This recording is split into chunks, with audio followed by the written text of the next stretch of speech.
What's up, guys? I know it's been a while. Frankly, I don't give a shit. Short explanation was because I'll give an explanation, but short explanation is I don't feel like my thumbnails are very good, and I was like, dude, this is bullshit. My thumbnails look awful. This is dumb.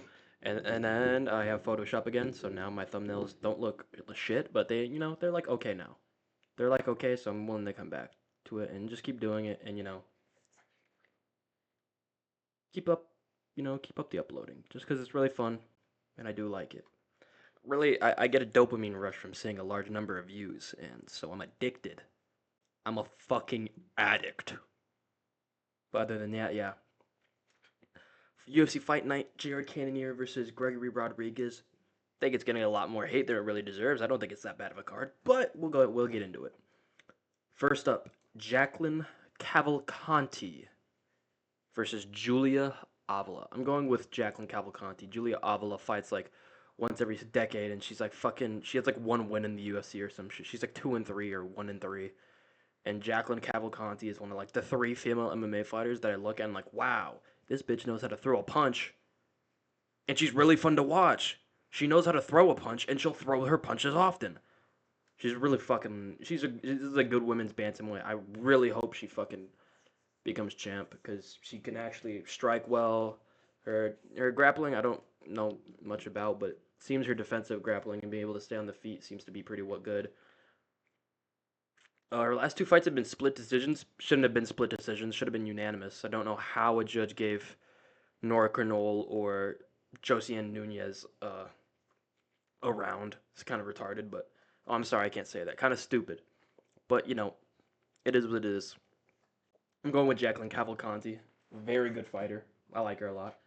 Uh, and I think she's starting to become more active now, which is nice, and I like that for her. Next up, Walter Walker versus Dontel Mays. So, Walter Walker, when he first got in the UFC, he wasn't locked in. He was fat. He was a blob. On the regional scene, he looked ripped, looked shredded. I was like, holy fuck, dude, we got scammed. We got catfished. And then against Junior Tafa, he sh- against Lucas Bresky, he showed that it was like Walter Walker before on the regional scene was like Danny DeVito's name, and then walking into the octagon, it was like Danny DeVito, the person. But then against Junior Tafa, he like locked the fuck in, and he became like not a blob. I don't know how he does it, but other heavyweights don't. But he became like not a blob, and he fucking heel hooked Junior Tafa in like a round. Junior Tafa's a pussy. You screamed out. They tell you in the back if you scream, that's a tap, and we're gonna stop the fight. They told him in the back. Everyone talked about it. How they Aussie refs tell you in the back. The commission makes them tell that in the back, and he's still complaining. He slapped Walter. I'm getting off topic. I'm just saying, Walter Walker locked in. He's pretty athletic. He's got a real solid blast double leg. His ground game seems to actually be really good. Dontel Mays, I just don't think is good at all. I don't think he's good at all. He should have lost to Kyle Machado, who is 8-4, lost all three fights in the UFC. Although I will say, I think he arguably won all three. However, we're not getting into that. But it's just one of those things where it's like Walter Walker has shown moments of greatness, or she's shown moments where he's really good. Dontel Mays has shown moments where he just looks dog shit. I'm gonna go with Walter Walker just because Dontel Mays shit. You don't need him. He's fucking just not that good. This is Walter Walker's path to get ranked. I don't know why Walter Walker is in the red corner. Dontel Mays is ranked now. Can you believe it? Dontel Mays is ranked. Fucking Christ. But I'm picking Walter Walker. I'm gonna say first round submission. I think he's gonna heel hook him again. We've seen Don. I think it was Surreal Gone who heel hooked him in the beginning of his career, and I think Walter Walker grapples better than Cyril Gone because everyone does. Everyone seems to grapple better than Surreal Gone. So I'm going with Walter Walker. Next up, Vince Morales versus Elijah Smith. Let me look at Elijah Smith again, really quick. Elijah Smith, ESPN.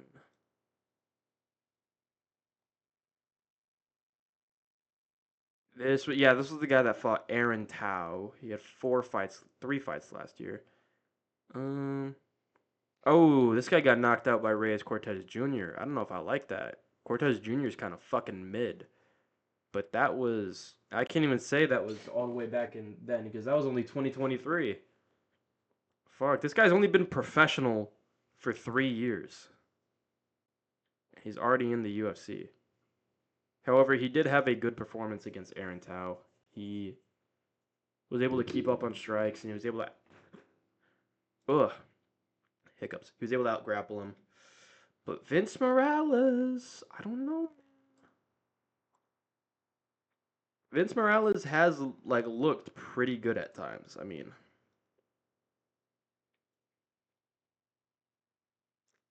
let me look back. No, that's not at all what I fucking clicked on. Let me look back at his career. I mean, dude, he has a win over Ayman Zahabi, and that win is aging really well. I mean, he was able to go the distance with Song Yadong. I mean, he's a really tough guy to finish. I might go with Vince Morales, honestly. But Elijah Smith is 22. I think the youth is going to be on his side, but experience on the side of Vince Morales. I don't know. Vince Morales is good, but it's just he's nothing like special. I'm going to go reluctantly with Elijah Smith. This is one of those real like matchups where I could see it just going either way, but I I'm not. I'm more willing to take the risk on the young up and comer than the old vet who's just. I mean, his last fight was against Taylor Lapilus, and all he did was get pieced up. I don't know if that's who I want to put my money on. Yep. Next up, Gabriel Bonfim versus This is actually a really fucking good fight. Really, really good fight. This could determine who gets a ranking next, honestly. The winner of this should get a ranked fight, get a ranked opponent. But this is a really tricky fight. This is kind of like the Carlston Harris fight. I picked Chaos Williams to win that, but only because Carlston Harris just looks fucking weird when he strikes. But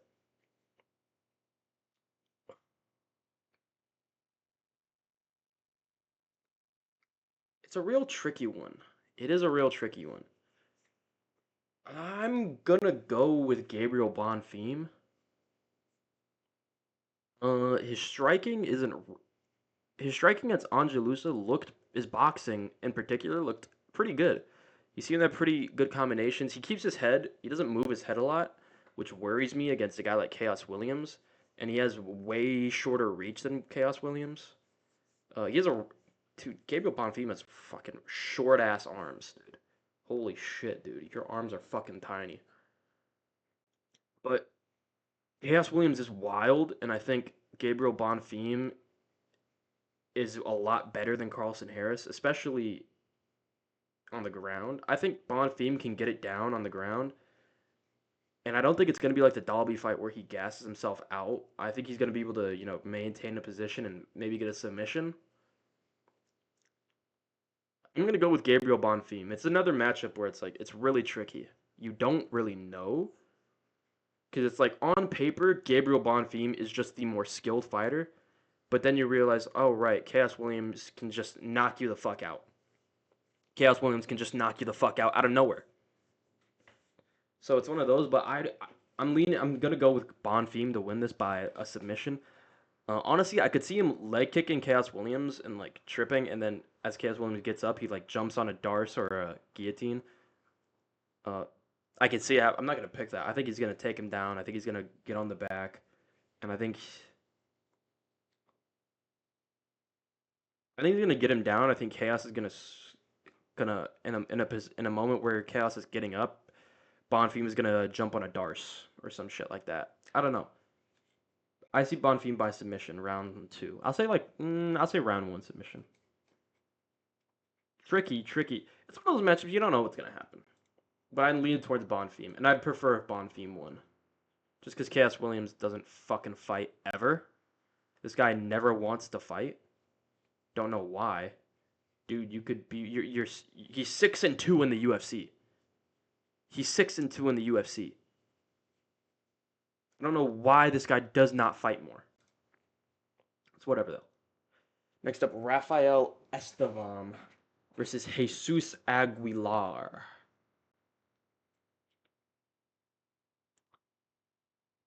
I'm very tempted to pick Aguilar as an underdog. Let me see. Hold on. I want to see something. What is Estevam's finish rate? Ooh, not the greatest.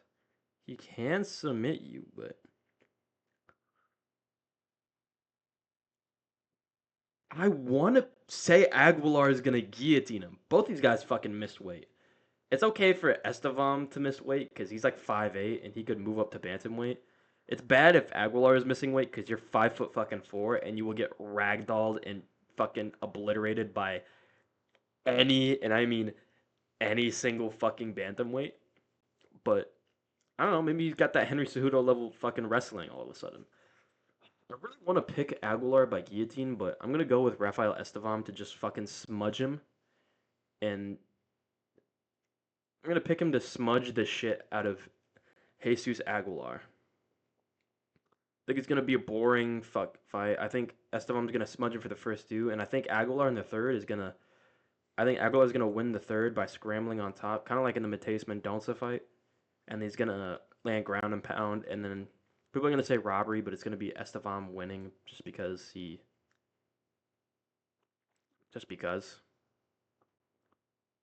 Plus, Estevan's undefeated. He's just bigger. He's more physical. I just trust Estevan more. I'm not gonna bank on Jesus Aguilar just getting a guillotine every time, even though that is his submission. That is like Jesus Aguilar's submission. It's just not the thing I want to bet on. Next up, Ketlin Souza versus Angela Hill. I'm gonna go with Ketlin Souza. She knocked out Yasmin Uregui. Yasmin Uregui is very good. It seems every time Yasmin Uregui fights an 18-year-old Brazilian boy, she seems to get knocked the fuck out brutally. But Ketlin Souza is actually like pretty good. I saw in her fight against Marta McMahon, she was like fucking ripping these mean hooks to the head and body, and I was like, oh, ooh, this this this woman seems to have some pop in her shot. Oh, I just realized something. There's a backtracking for Rafael Estevam beat Charles Johnson. Just gonna say that. But Ketlin Souza, she beat Yasmin Uregui. She's pretty good. She's actually got some decent boxing. She's got real good pop in her shot. This could end up being like a Denise Gomes versus Angela Hill, but I think Ketlin Souza's better than Denise Gomes from what I've seen. It just seems like I don't know. I'm just gonna go with Ketlin Souza. I prefer if Ketlin Souza wins because Angela Hill's 40, and it'd be nice to get some new names at the top, but it is what it is. Going with Ketlin Souza by decision, probably by decision. Next up, Connor Matthews versus Jose Delgado.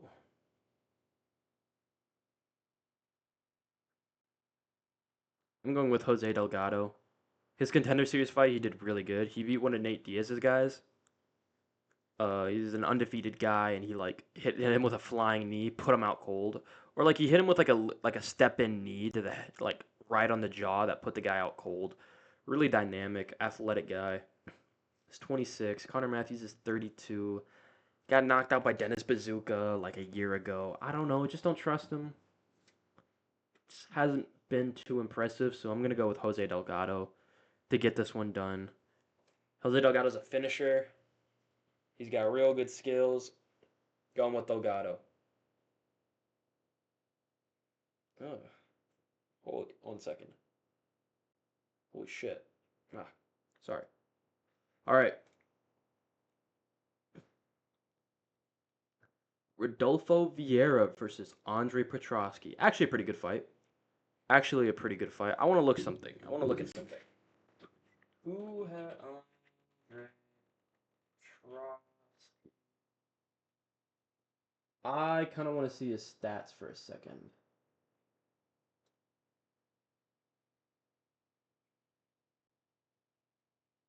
I want to see his stats.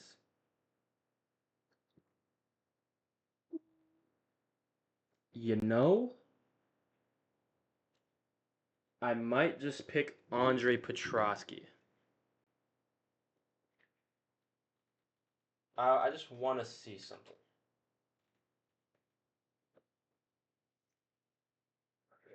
I mean, Rodolfo Vieira's only two losses are to Chris Curtis and Anthony Hernandez, and I think Chris Curtis would beat Andre Petrosky. But the thing is,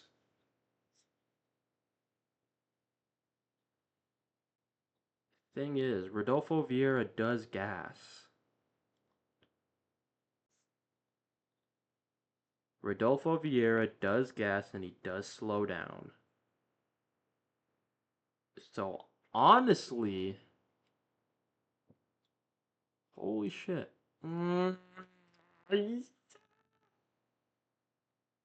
me see the wins. Armin Petrosian. He beat Dustin Stoltzfus.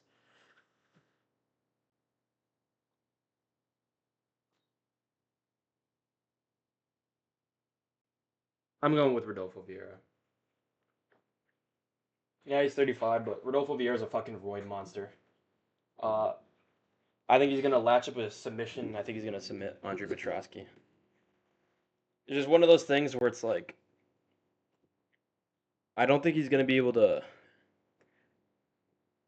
get down Petrosky because Petrosky is fucking giant and he's really strong and he's hard to get down. But I think he'll be able to submit Andre Petrosky if it does end up getting on the ground in some way, some form. But yeah, I'm going with Vieira. Just a better jiu-jitsu artist, better wins, more trustworthy. Just gonna go with Rodolfo Vieira. I like his game, one would say. I like his game. Ismail Bonfim versus Nazim Sadikov. Really fucking good fight. It's good to have the Bonfim brothers on the card. We got Gabriel Bonfim fighting Chaos Williams. Good high level fight. And we have Ismail Bonfim fighting Nazim Sadikov. Good high level fight. I'm not going with the Bonfim brother this time. I think Gabriel Bonfim is the much better brother. Ismail Bonfim seems to get submitted at every turn and every chance he gets. And again, I will say that one loss to that one he had the one loss to Benoit, and uh, after that win, it was kind of like Benoit beat who did he beat after? He beat Moises and he beat Moises and he beat Moises and Frivola after, and we were like, oh, okay, that one's not bad. We know Benoit is like a menace now. But to be fair, he was kind of landing bombs on Benoit Saint-Denis. Bonfim was kind of landing bombs on Benoit Saint-Denis. And he was kind of stuffing a lot of the takedowns until he decided, hey, please kick my arm as hard as you can and break it. And that was worrisome. So, but but that kind of like gave me hope, like, oh well, not too bad. He was still doing well until he fucking threw the fight by saying, please kick my arms and break my arm. But then he had that fight against Vince Pichel and just wasn't able to put him away. Just didn't look that good. One of those fights where it's just.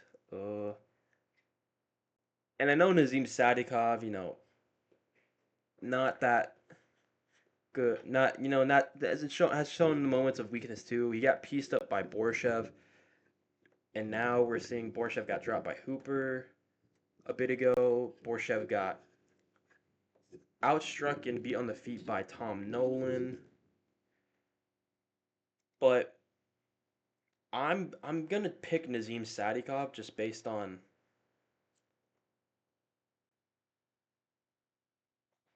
I mean, they both beat Terrence McKinney. Oh, I might go with Ismail Bonfim. No, I'm gonna go with Nazim Sadikov. I think Nazim Sadikov just has crisper striking. He uses a lot more like clean technical shots. Bonfim kind of does end up swinging wildly and looping shots more. It's kind of harder to trust him with to land these, but Sadikov, he was able to drop Borshev hard and catch him, and he was doing all right against Borshev, to be honest, for being like the same exact physical build as Borshev. But I trust Nazim Sadikov. Bonfim knocked Terrence McKinney out, which is kind of like a, well, who has it now? But Sadikov was able to like in the Terrence McKinney's world of the grappling, he was able to reverse the position and take the back and choke Terrence McKinney out. It's one of those fights. It's another fight where it's like, oh, who could really win? This, it's like I could pick Andre Petrosky, but Rodolfo Vieira, Jose Delgado, Ketlin Souza, Rafael Estevam. And then you have one of these 50-50 fights where it's like, it's another one of these 50-50 fights. You just don't know what's going to happen, really. But I'm going to go with Nazim Sadikov because I like him. I think he's a little bit more. I think he's a little sharper on the feet, a little more technical. He can grapple. Yeah, I forgot. He can offensively grapple. He trains at Serra-Longo with guys like Aljo and Marab and Weidman. So like real high level guys in the grappling that he can learn from. I'm gonna go with Nazim Sadikov. I'm gonna go with Nazim Sadikov. Next up, Edmen Shabazian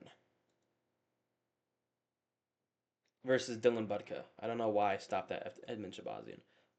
Yeah, well, I'm going with Edmen Shabazian because I think Dylan Budka is terrible,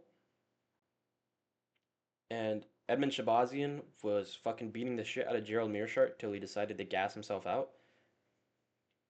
But that's every Edmen Shabazian fight ever. Um,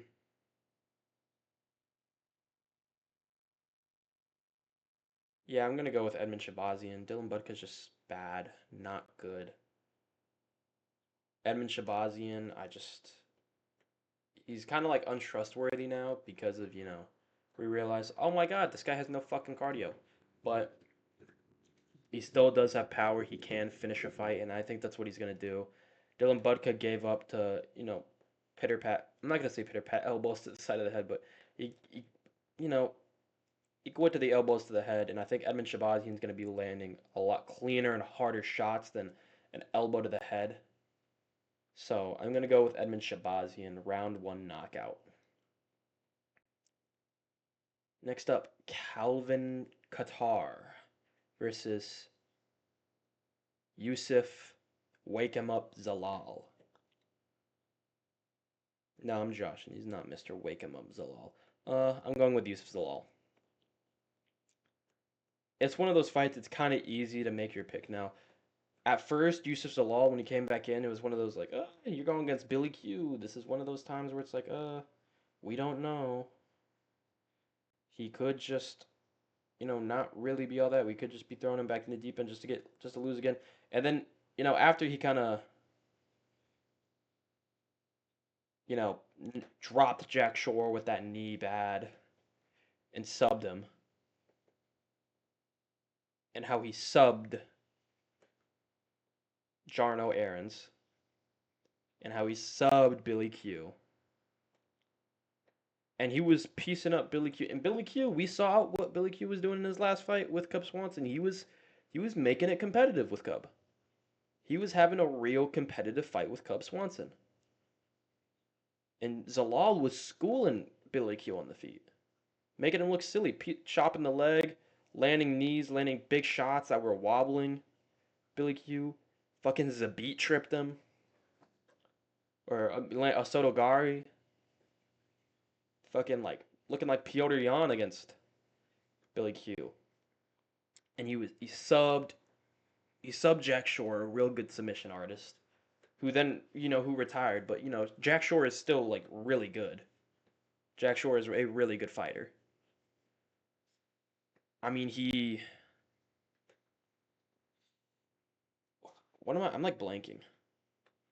Oh yeah, no, sub Jarno Aaron's, and Jarno Aaron's not the greatest, but he was coming off a fight and that looked really good in his last fight when he beat him.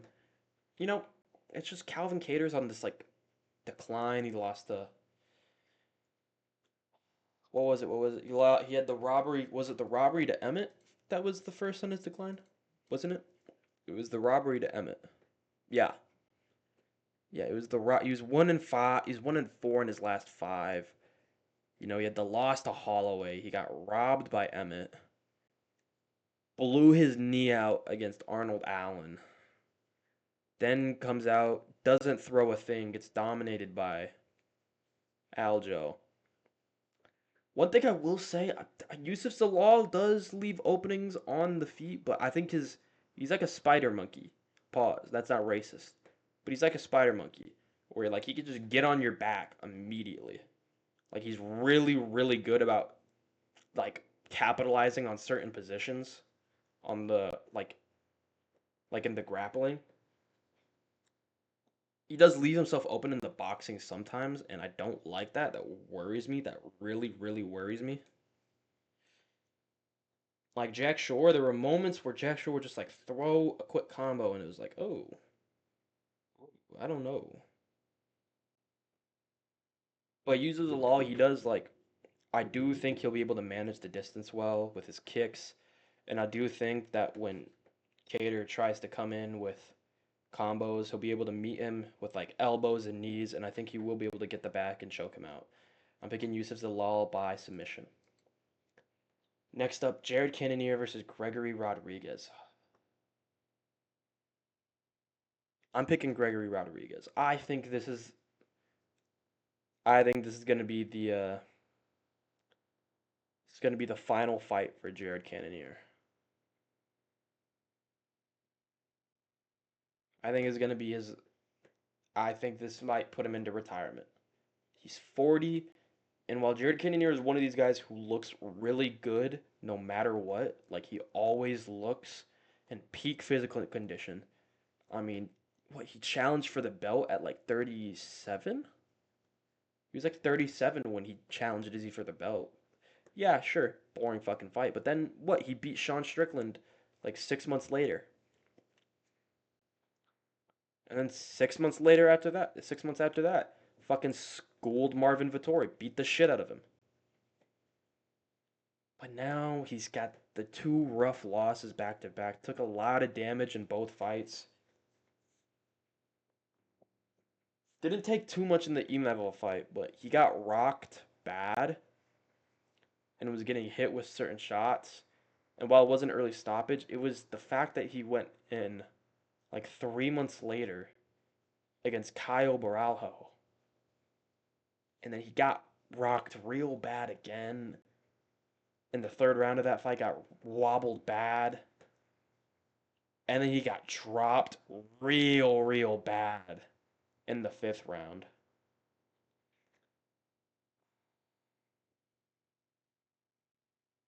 Would I like to see Cannonier get a win? Yeah, but I don't think it's gonna happen. I think Gregory Rodrigues is gonna knock him out. Rodriguez is good boxing. He has nasty power. I can see Cannonier knocking him out because Rodriguez has been chinned before. But I think Rodriguez is gonna be wary of the power, and I just see him landing a shot that just puts Cannonier out. I see him landing a shot that just like wobbles Cannonier, and then I just see him like battering him into a TKO. And I think it's gonna be rough because I think everyone likes Cannonier, but I think Gregor Rodrigues is gonna win this fight. But let me know what you guys think down below. Tell me your thoughts. Uh, yeah, that's it. Bye bye.